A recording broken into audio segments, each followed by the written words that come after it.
It don't matter, he's dope, he knows that, but he's broke.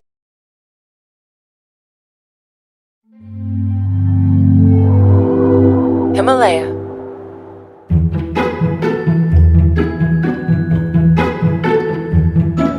Have you been trying to better manage your time, become more mindful, start your own business?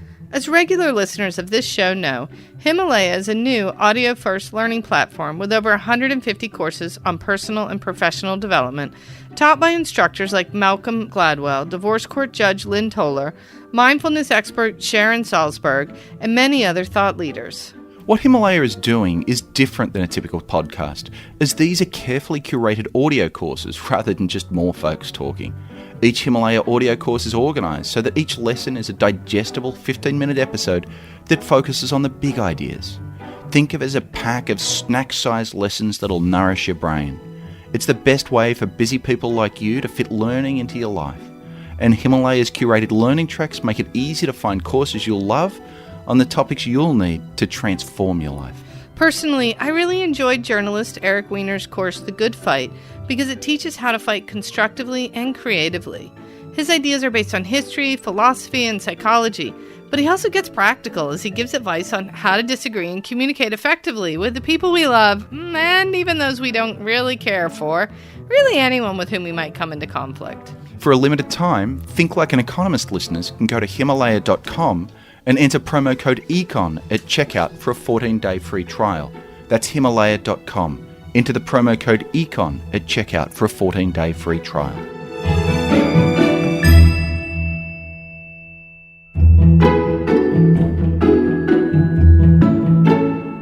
I'm Owen Barra. I'm the director and distiller of More Irish Gin. We're based here in Ireland, and we export mainly to the US and to the UK. We import our glass for the bottles from the UK and our corks from Portugal. You may remember our gin distiller friend Owen Barra from Ireland. He was in our recent episode on investment, telling us about how his business is really booming. Owen's business hasn't just been booming at home in Ireland, though, because Moore sells a lot of their delicious gin in the US and in the UK. All of this is good news, but it also means that Owen has to make decisions involving different currencies. In Ireland, he's used to thinking about the euro, but his customers in the United States use US dollars, and folks in the UK use pounds, which they also call sterling. We take a look at the currency markets because we trade in sterling and because sterling has been so volatile. And the same with the US dollar. It's been a little bit nuts. So we've had to take sort of strategic views on both. A lot of businesses are like Owen's. They have to factor in exchange rates when making decisions. That could be because they're selling their products abroad or because they import their inputs, like when Owen buys glass and cork for his gin bottles. Most of us buy goods from abroad every day. We also may work for companies who sell stuff to people in other countries. All this international trade involves changing currencies and dealing with exchange rates. And international finance and exchange rates are our subject on this week's episode of Think Like an Economist with me, Betsey Stevenson. And I'm Justin Wolfers.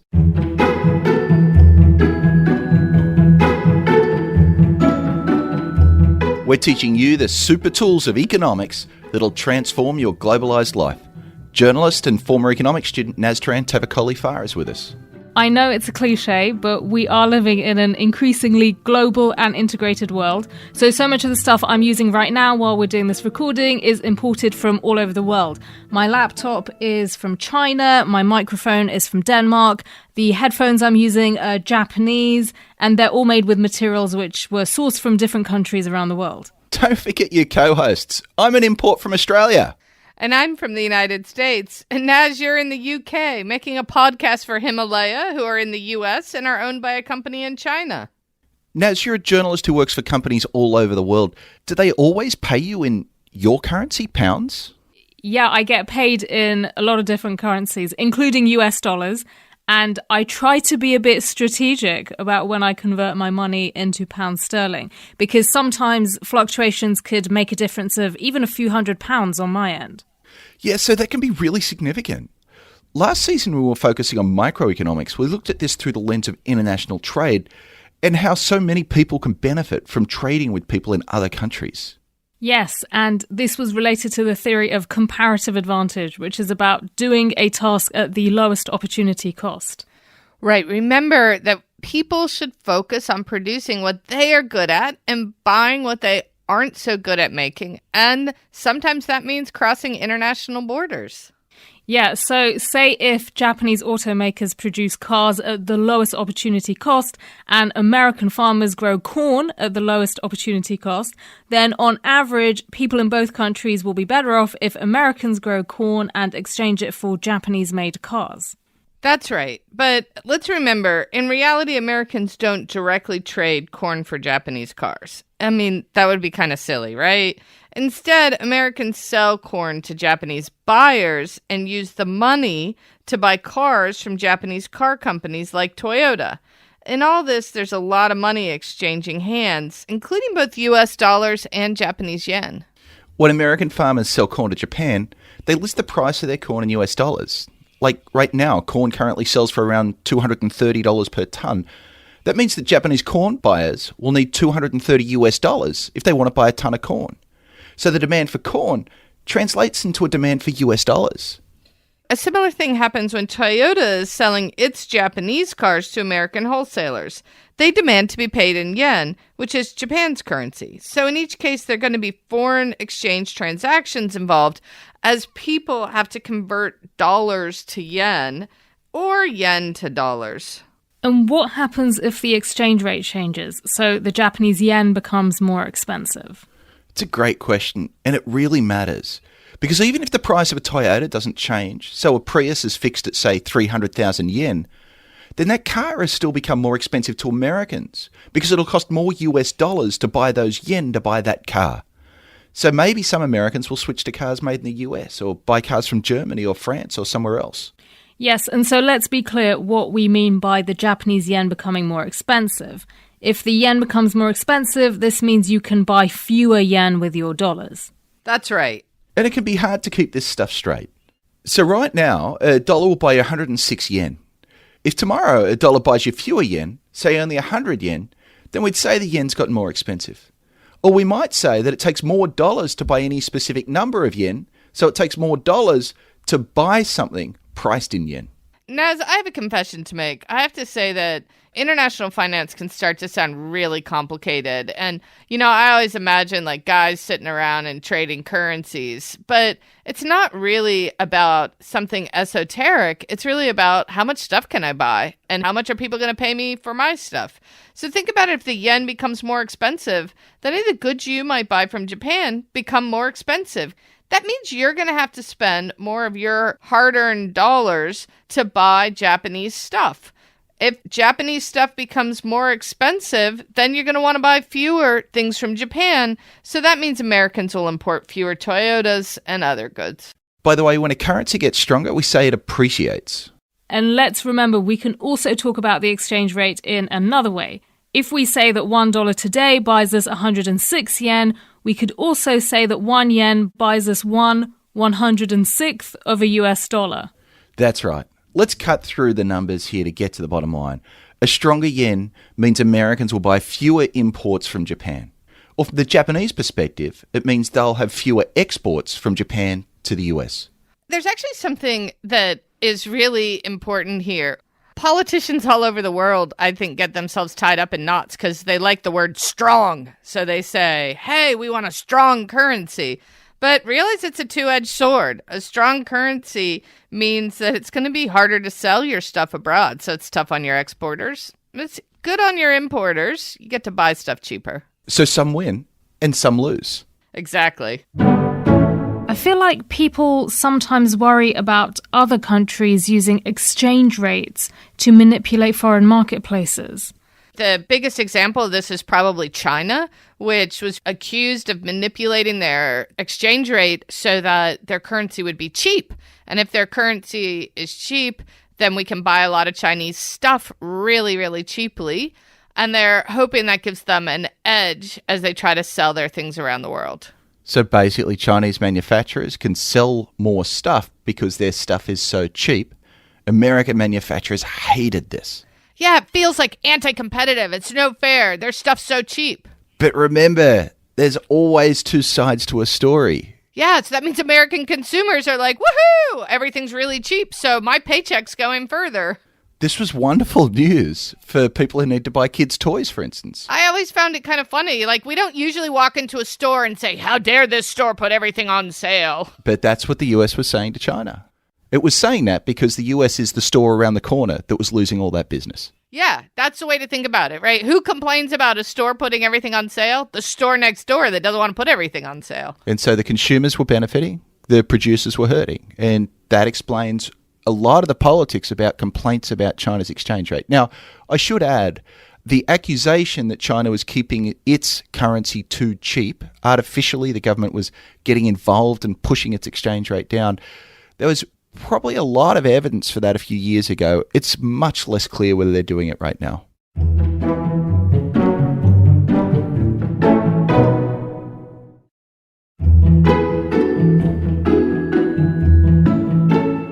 Should we bring in our trusty friends, supply and demand? I figure they're going to turn up at some point.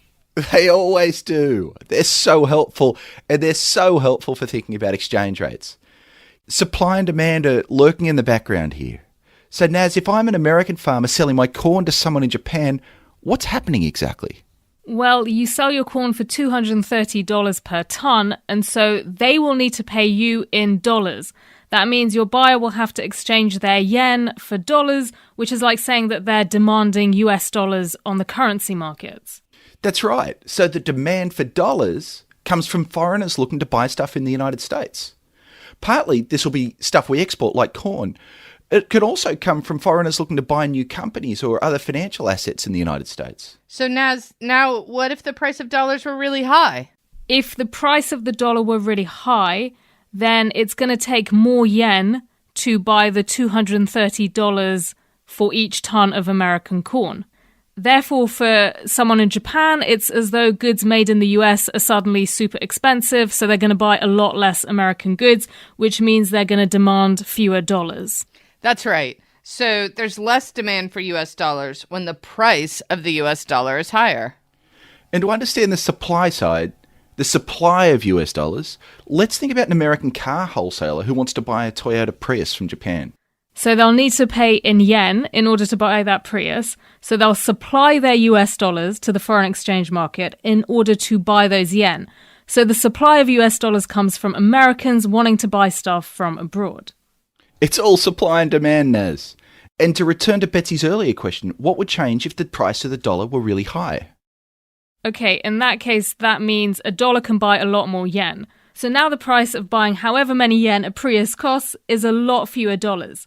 If the cost to Americans of buying stuff from abroad is lower, it's like everything made abroad is on sale. So Americans are going to want to buy a lot more of this stuff, which means they'll be supplying a lot more dollars.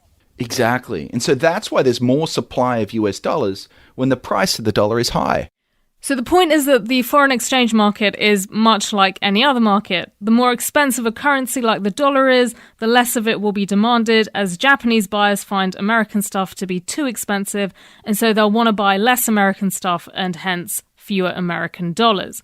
However, on the flip side, the more expensive the dollar is, the more Americans will want to supply it so that they can buy foreign goods which now seem super cheap. Yeah, so dollars are just like any other product. There's less demand for them when they're expensive, and there's more supply when they're expensive. And our friends supply and demand are going to get together and hit that equilibrium where supply equals demand. So we've just started looking at our demand and supply of currency and what that does to the exchange rate. Generally, what are factors that impact demand for a currency? And let's stick with dollars for now. Well, what will make other countries want more dollars? Like, let's say we're asking what will make people in Japan demand more US dollars. I'm guessing that no one buys currencies for fun. So Japanese people will buy more US dollars only if they're planning on buying more things from the US. So anything that will make them demand more American goods is going to make them want more dollars. If the world or the Japanese economy is booming, then people in Japan are going to feel richer. And they're going to want to buy more stuff, including more American corn, and also American-made computers and aircraft and so on. And to do that, they need to buy more US dollars. Lowering trade barriers also affects the exchange rates. Did you know that Japan used to require American apples to be quarantined for a period of time before they could be sold? That basically led the apples to spoil, which made the whole enterprise a bust. Lifting these trade barriers meant that American farmers started exporting their fruit to Japan. Can you imagine putting an apple in quarantine? It took me a long time to wrap my head around that because obviously that apple's not going to do very well. And that meant that, Japanese people didn't really demand American apples. But once we lifted those trade barriers, what you saw was a big increase in demand for American fruit, like American apples. Which meant an increase in demand for American dollars. And what about the prices of goods in other countries? Does that have an impact as well? That's a huge factor. So, say you're a Japanese consumer buying corn from the US. Well, Brazil is also a big exporter of corn. But if their corn suddenly becomes more expensive, maybe they've had a drought or something, then people all around the world will have to turn to buying American corn instead. They'll have to buy more American dollars to buy more American corn, increasing the demand for dollars. Yeah, so this is about the interdependence principle. Exchange rates are all about the interdependence principle. They're about global interdependence. There's another form of interdependence that really matters, and that's all about financial flows around the world. Remember in our last episode we looked at financial markets and stocks and bonds and all that stuff? Well, it's really relevant here because if foreigners buy US Treasury bills, then they'll need to buy US dollars to buy those Treasury bills. And so these financial flows are a huge part of the demand for dollars. Yeah, so interest rates are really going to matter here. If the US has high interest rates, well, savers from all around the globe are going to want to try to get at those high interest rates. So more foreigners will want to put their money into US banks to get a better return on their cash. So a higher interest rate will lead to a rise in the demand for dollars. And it's not just about putting money in the bank either. It's about investing in companies, and so therefore business profitability matters. Anything that makes American businesses more profitable will make American companies more attractive to invest in. So anything like, say, lower business taxes will lead foreigners to want to invest more in the United States, and to invest in the United States means they'll have to buy more dollars. And look, the investors want as little risk as possible, which is why political stability is an important factor. The U.S. tends to be relatively stable politically compared to other countries. It makes it really attractive for foreign investors. And this helps solve one of those big mysteries of international finance. Why is it that political developments in other countries force the dollar up and down? Well, it's because the US is regarded as a safe haven. So if you don't like having your money in a country that's in the midst of political upheaval, you might shift your funds to the US. But to do that, you'll first have to convert your money into dollars. So that's going to increase your demand for dollars, driving up the US dollar. Okay, so we've just talked about how political instability affects exchange rates. I sense we may say something about expectations too, because expectations keep coming up in macroeconomics. They absolutely do. Expected changes in the exchange rate really matter because they also affect the demand for dollars. Think about what the foreign exchange market is. In one sense, it's thousands of speculators all trying to make a buck. They're crunching numbers and downloading data, all trying to figure out clues about whether the dollar's going to appreciate or depreciate next. Any news that the demand for dollars might increase in the future will immediately send speculators rushing to buy dollars as they anticipate that they're going to be worth more in the near future.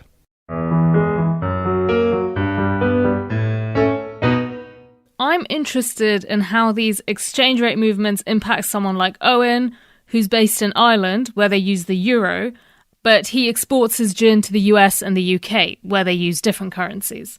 I asked Owen what he does to deal with all these exchange rate changes. When the dollar is weak, as in we get more dollars for our euros, we try and actually move money into the States. And that's to fund expansion and to fund marketing and things like that. But when the dollar is strong against the euro, we try and move money back. So Owen is saying when the dollar is weak against the euro, he's going to move his money into dollars and spend it in the U.S. on things that will help grow his business in the U.S.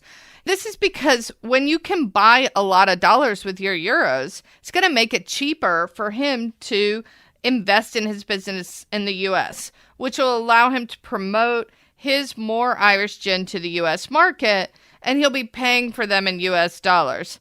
Owen also said that he imports some of the things used to make his gin. He talked about the glass bottles he puts the gin in, and also the corks which seal the bottles. The glass bottles are from the UK and the corks are from Portugal. Well, lucky for him, Portugal has the same currency as Ireland, the euros, so he doesn't need to change any currency to buy his corks. But he does have to convert his euros into pounds sterling to buy those glass bottles from England.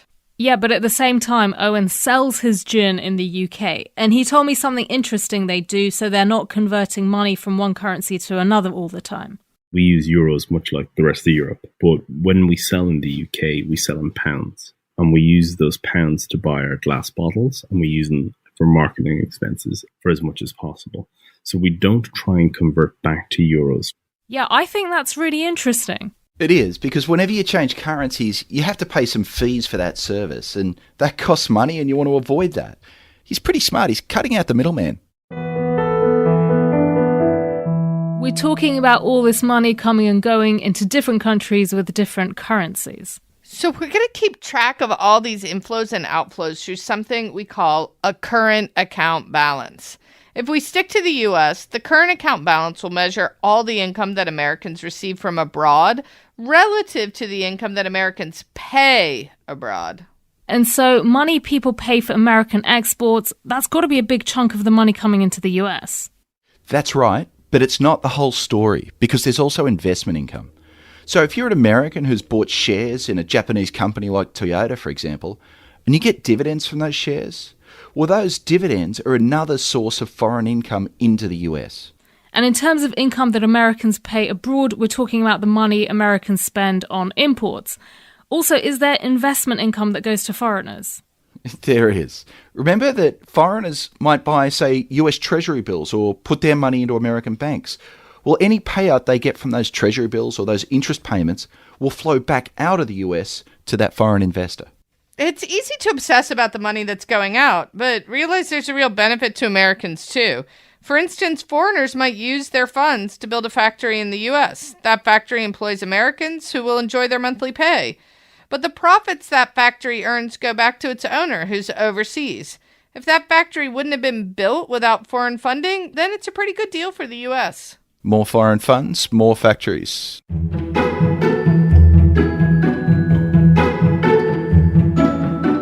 Betsey, Justin, there's a lot of money flowing around in this episode. What are some exercises we can do to really get to grips with all this? Realise that if you're just thinking about the foreign exchange market, it can be complicated. But the only reason we're ever buying or selling foreign currencies is to do some real business in that other country. So think about the real reasons we're doing business with foreigners. Usually it's to buy goods from abroad, or it's to sell goods to foreigners. And sometimes it's also about investments. That's what drives the demand and supply of currency. The thing is, understand that the reason why you might see prices going up for some of the things you buy might be because of the way foreign exchange markets are changing. So if the dollar becomes stronger, it's actually a good time to buy the imports you like to buy. When that dollar becomes weaker, well, those things are going to be getting more expensive. And realize, of course, that the currency is a two-edged sword. A stronger dollar is going to be great if you're buying stuff from abroad, but you're going to lose a lot of customers for your export markets as well. And what about all of these financial flows? This is where people get tripped up a lot. They worry, for instance, that the Japanese are buying all of America. What's really happening is they're buying US dollars so that they can invest in the US, perhaps putting money in banks that will then lend that money to US businesses, maybe building new factories. And while the profits from those factories go abroad, the jobs those factories create will go to Americans. I feel like I'm going to have my eye on a lot of foreign goods and see if their prices change. Most of us, Naz, think exchange rates only matter when we're at the airport about to fly to another country, but they shape the price of everything you're going to buy. Justin's point is that it's so obvious to you when you're traveling, but it's actually really shaping the underlying things you're buying. Like, think about it. You walk into the grocery store, and it's the middle of winter in Britain, and the fruits and vegetables you want to buy seem cheaper. Why? Well, that would mean maybe the pound got a bit stronger. So that's letting you buy cheap fruit and vegetables in the middle of winter. Betsey, Justin, thanks. Thanks for listening. There's a lot more from this show and others like it on the Himalaya Learning platform. Himalaya Learning provides bite-sized courses from world-class thinkers and industry experts for you to enjoy in the app on the go. For exclusive content, including bonus episodes and supplemental materials, go to himalaya.com/econ. and enter promo code ECON at checkout for your first 14 days free. Himalaya.com/econ has loads of great shows like ours, so try it out using the promo code ECON at checkout to get your first 14 days free. It's time To think like an economist.